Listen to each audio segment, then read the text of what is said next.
I'm gonna make this video for my niece so that she sees a little bit of the progress that I've made as a watercolor artist. So let's start with the paper. This is the paper I have used for about a year, and I take the sheets and because I am frugal, I take a serrated knife, I fold them in half and I cut them. And I cut them down as far as 1/8 of a sheet.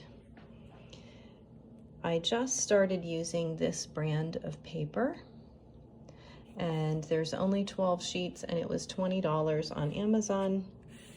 And again, because I'm still practicing and learning, I do cut my sheets down. So let's talk about taping them. I just had some painter's tape on hand, and I tape my paper, and I tape it to a vinyl placemat, and what that does is it keeps the paper flat. And then some of your techniques, you need to tilt your paper, and this gives you a nice way to do that. I have a little pan. I didn't start mixing the colors until I was several months in, but it is nice. At some point you're gonna want to experiment with that. And here I just have some random sheets. This was mixed media paper that I just painted for fun, and I use it for grocery lists. These are just random pieces that I didn't like what they were, and so I've saved them so I can test out colors and test out writing and things like that. Here's my brushes. So these brown ones I got from Hobby Lobby, and I don't know that you can see.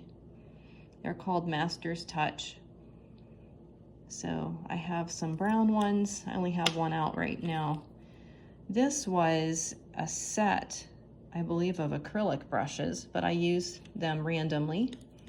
Probably the one I use the most is this one. It's a number 6 round.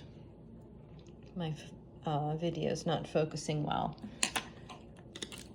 And this one was also a Master's Touch Hobby Lobby. It's a round number 6. It doesn't have quite as fine of a point, as you can see, but it absorbs the water nicely because it's specifically watercolor. And here are another few, and these are brand new this year. For Christmas, these were more expensive, and they are Artegria, and these were gotten off of Amazon through a link from an Instagram. This is my water pots. I do keep paper towel underneath to blot. And then this is a swatch of, I'll show you on the other side. It has all my palettes, and this is the brand of paint that I've started with, and I really don't know the English name. Oh, there it is, Kirtaki. And so I've made a swatch. Now this is Winsor & Newton. This is a travel set, and you can really mix your colors and make almost anything that you want with this particular set, but I still like the 48 one. These are just a couple little pieces that I've painted for fun, and that's with the new Arches paper. And here's the Kirtaki paints, and they come in individual pans that you can take out. So if you run out of one, I imagine you can buy just a single. And then this is a little piece that I did just for fun. I was watching a movie the other night, and I wanted to not just sit there, I wanted to paint. I use my Pigma pen a lot, of course a pencil for tracing, and then some other pens, and of course you have to have tea. And then I've started trying out masking fluid.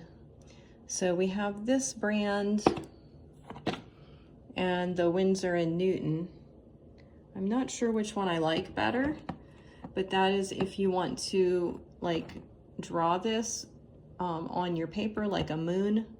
You let it dry, then you paint over everything, and then you scrape it off, and you have a white surface below. This is a thick white after you're done painting, and you put that on top. It is like a very thick paint. I keep various little things for circles where I paint the tips, and then you press it down on your paper like that. A spray bottle of just plain water. Sometimes you like to mist things. Here is a nib that I use to dip in either one of those, and then you wash it off. And that is what you use to draw like the snow on branches or the moon or whatever. And then when I am done with my art, I put it on, I tape it onto my cards with double-sided, just Scotch tape. And lastly, when the painting is completely dry, I cover it with Dorland's wax. I do use a rubber glove, and then I wipe the final painting with a paper towel to get any excess off. Hope that helps, and I'll be seeing you soon.